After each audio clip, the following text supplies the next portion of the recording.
Right, let's keep things moving once more under the sea. Well, that's not all that intimidating, but I suppose it's annoying.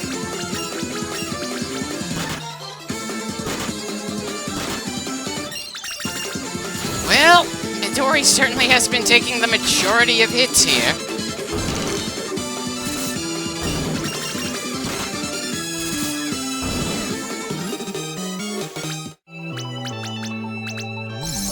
Definitely not worth using a high potion on, but still.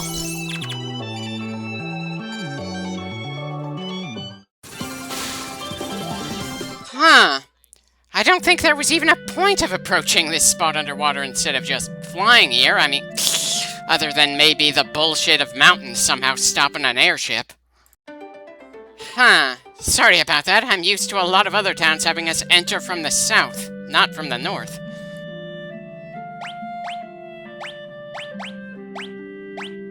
Well, apparently you can't do anything for us. We already have all the spells you have available.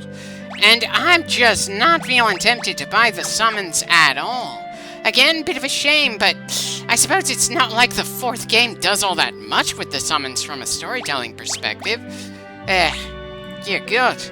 I'm sure they wanted to. Hell, they made Rydia seem important from the absolute beginning. We had a major side quest of her gaining Leviathan, but they never really made her feel like a main character. Just a side character with some damn good moments, and from what I understand, they don't even do all that much with her in the after years, which is yet another reason I just don't feel like it's worth the annoyance to go through that little addition to that part of the Final Fantasy IV story. Ah well, part of what makes the Final Fantasy franchise so interesting is that it's far more willing to experiment than other franchises.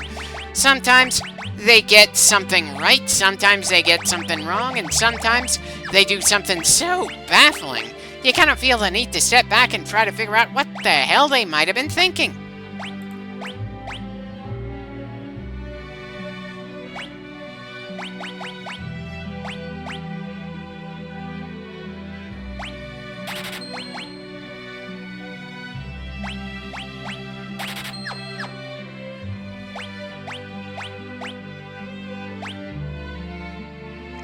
Again, I really wish that the menu would tell us who has what spell when we're on this screen. I could understand why they didn't do something like that for the original release, but the Pixel remaster certainly should have been able to do something like that. Especially considering many of the other helpful things that the Pixel remaster manages to do. But then I suppose since the Pixel remaster was a re-release of 6 games in one, they didn't want to spare the effort to do little additions to an individual game, and I'm pretty sure this game is the only one where that issue would really crop up all that much. Or at least it's the only one I can think of where that might be an issue. We might see something else as we go further on. Well, I suppose I would like to buy the spell Kiraja, and probably Azuna as well. I was really feeling it for Reflect or the 3 Black Mage spells in that especially expensive magic store, but who knows, I might come back for them later.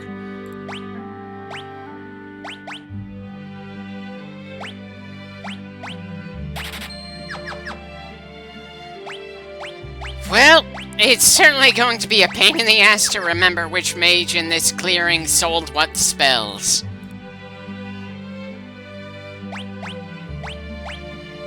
I probably spent way too long in this clearing that's meant purely as a way to buy magical spells, especially since I'm the sort of guy who prefers to use physical attacks even from our mages. Still, you can't accuse me of not trying to be prepared.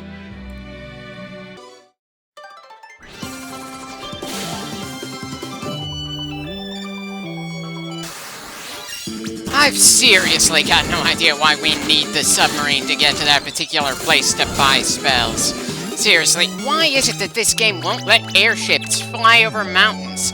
That is such a usual thing in this franchise. You can just fly over anything. I'm also reasonably sure we're very far into the game at this point, but for some reason we haven't made it to level 30 just yet.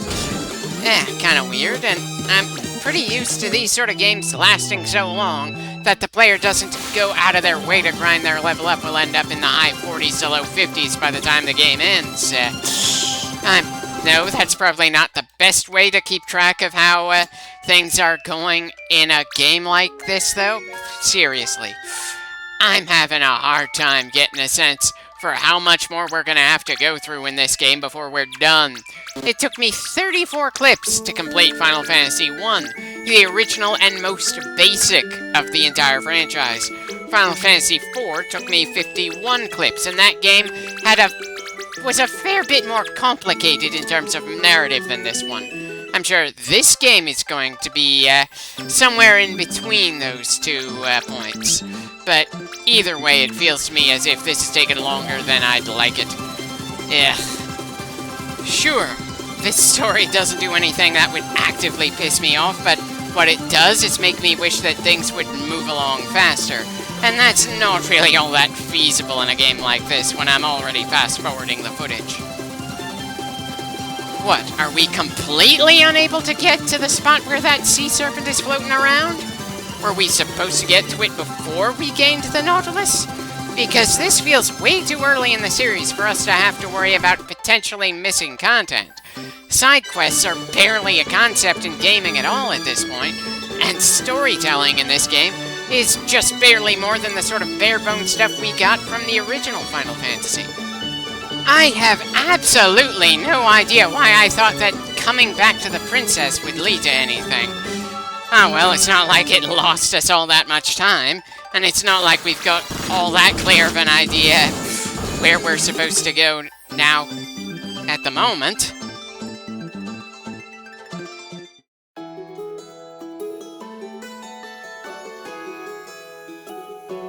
Great.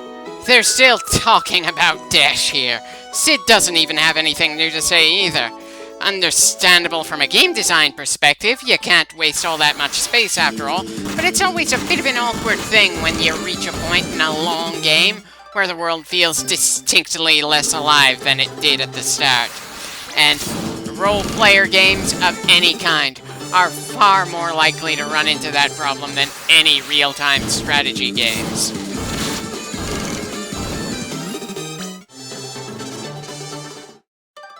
For some reason, I was expecting to be able to climb higher up the mountain.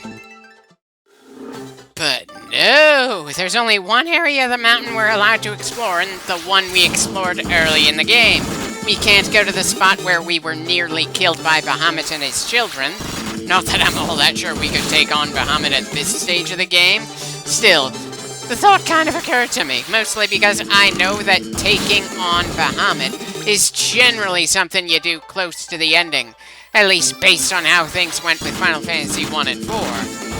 I know that will probably stop being a thing by the time we get to Final Fantasy 6, but I'm not so sure about 5. Mostly because I know based on the internet spoilers that the summons become a hell of a lot more important to the story when we get to Final Fantasy 6.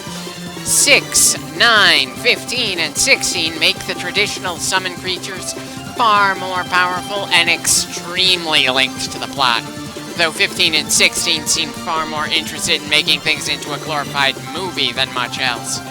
Probably unfair of me to say, and I will admit that I did enjoy playing through 15 despite my issues with the story. I wish I could say the same for 16, but the story and gameplay, yeah, really makes me feel like you're not even part of the party of the people trying to save the world, you're just doing it solo.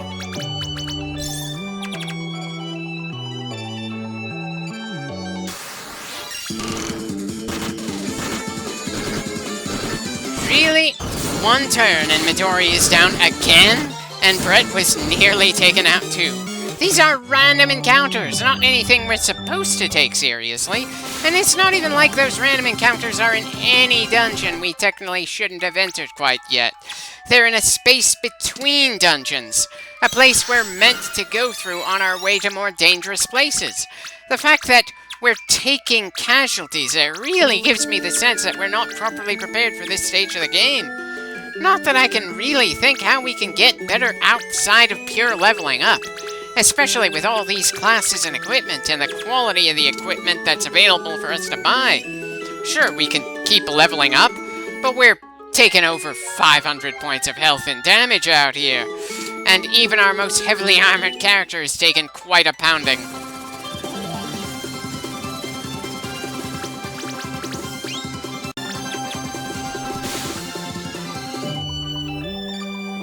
Ah, well, once more into the underwater shrine meant to respect the cosmic concept of time itself. I suppose time does flow, though when I think of water flowing, I think of a waterfall or a river, not the ocean. Sure, water moves in the ocean, but not in a singular direction. It goes up and down, side to side, but it doesn't really have a destination. And while I'm sure there might be some potentially philosophical route you could take, considering time as an ocean, the writing in this game isn't anywhere near complicated enough to pull that off.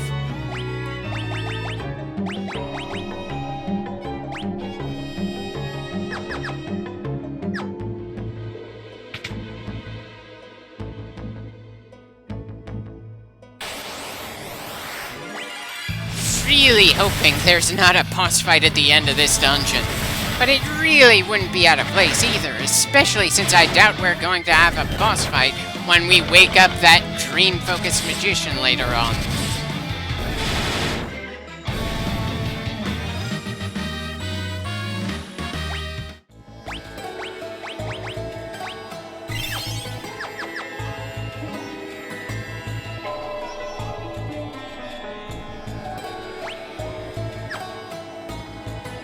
They certainly like locking their doors, that's for sure. Considering how difficult it was to get down here in the first place, it kind of feels like overkill for the doors to be locked. But then, I'm probably not an expert now you should protect mystical items in mystical places. I'm just the guy who constantly goes after that kind of crap. So of course I preferred if it was as convenient as possible.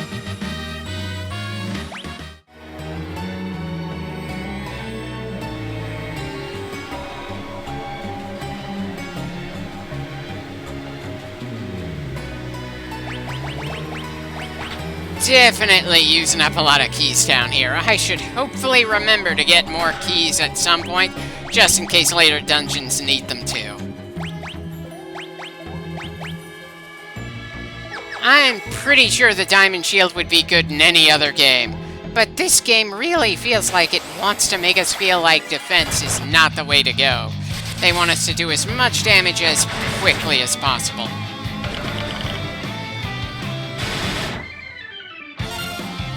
Okay, so the behemoths in this game don't have the annoying counterattack gimmick. That's good to know, though I can't help finding it a bit odd that we're seeing behemoths when we're apparently still a decent distance away from the final dungeon. They're generally treated like endgame grunts, the sort of thing you run into in the final dungeon or a side quest that's of similar difficulty as the final dungeon, but this doesn't feel like we're anywhere near there.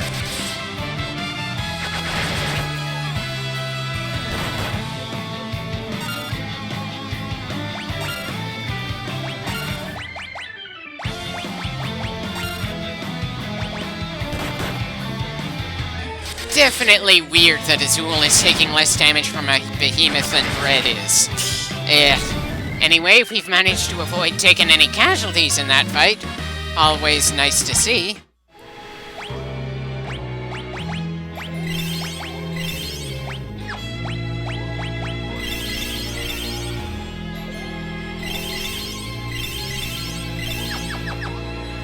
Probably should have done a bit more healing before we moved on.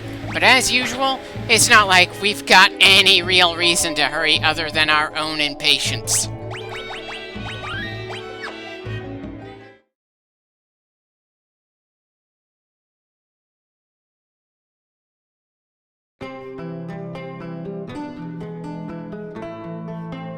As tender tunes go, this isn't terrible, but it's not all that memorable either. It certainly doesn't evoke any emotions or memories from me, it's just a little ditty that I'm sure I would be completely incapable of actually doing myself on a similar instrument.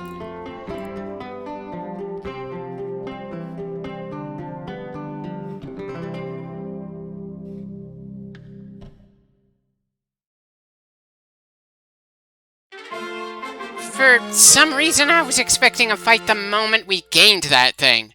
But I suppose there's still ground we haven't explored yet in the dungeon so far. There's still a chance we'll run into a boss out here. We've got another behemoth now. That's certainly not comforting.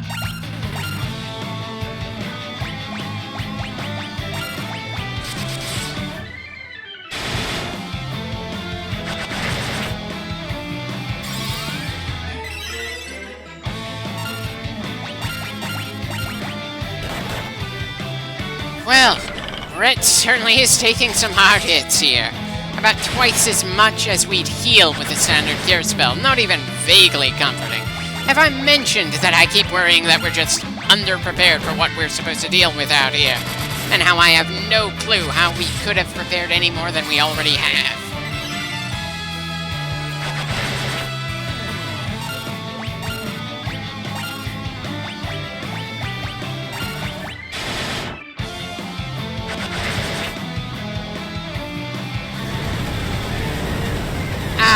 Lovely. We're dealing with meteors being flung at us by the enemy at this stage of the game. A high-level spell that we notably do not have access to ourselves just yet. It took out 2 of our team members and nearly took out a 3rd. Good God, this is just feeling less like a team that's gonna save the world and more like a bunch of glorified sandbags.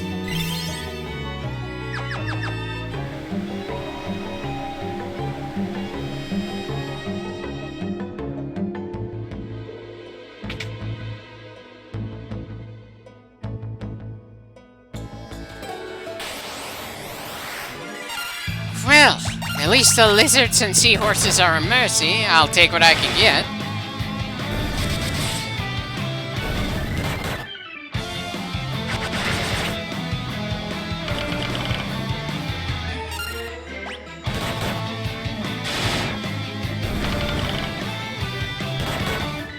Again, the fact that Carmine has taken about as much damage per hit as Midori is disconcerting. Seriously, Carmine has the most expensive armor with the most points. Midori is a more fragile mage. But it feels like the only thing that really determines how damaged you get is if you're in the front or rear line around here.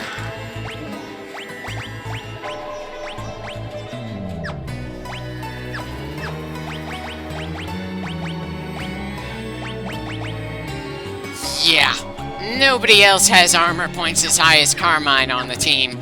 But everyone's getting absolutely mangled by the random encounters.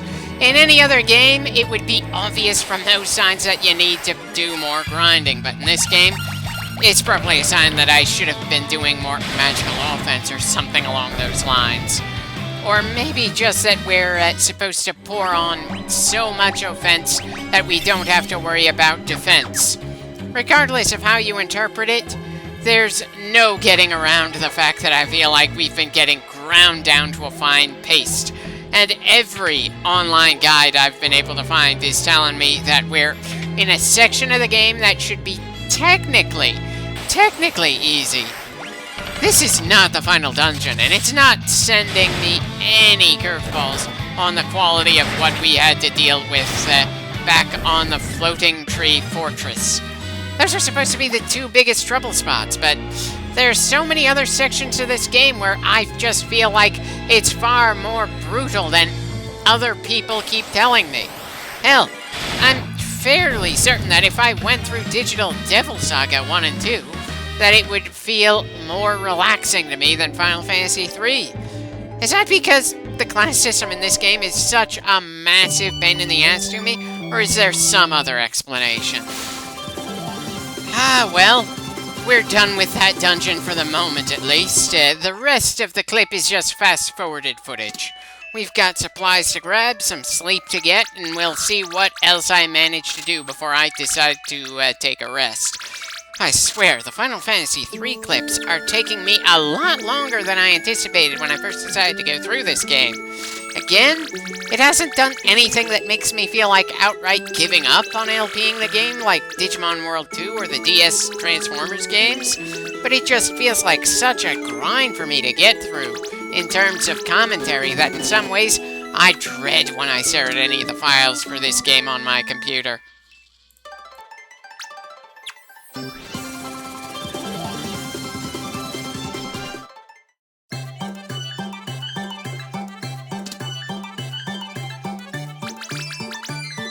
Yeah, definitely a good idea to have a good supply of these things. We certainly used quite a few in the previous dungeon.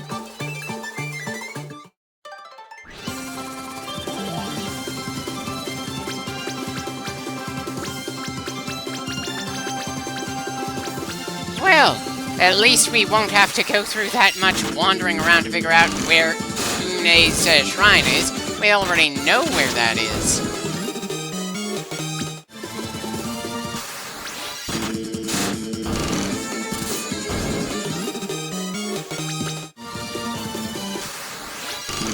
I kind of wonder why sections of sky give us enemies that we run into in an airship and others just don't.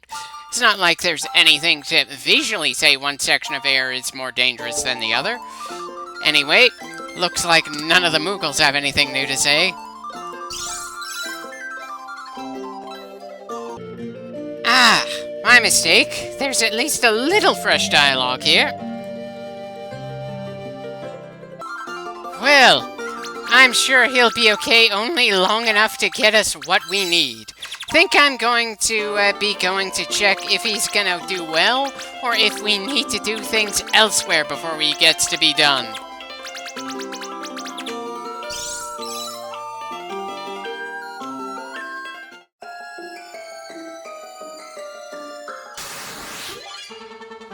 Not really sure it matters if it's a back or front attack around here, especially considering we're in mini form.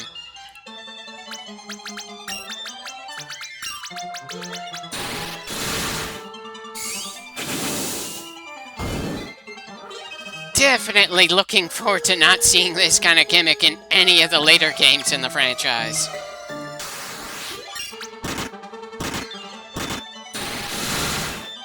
I swear, sometimes it feels more like a matter of luck in some of these games, how worn down you might get in any given fight. Who shoots first, what they shoot, you can't really control that much sometimes. All you can do is just roll with the punches.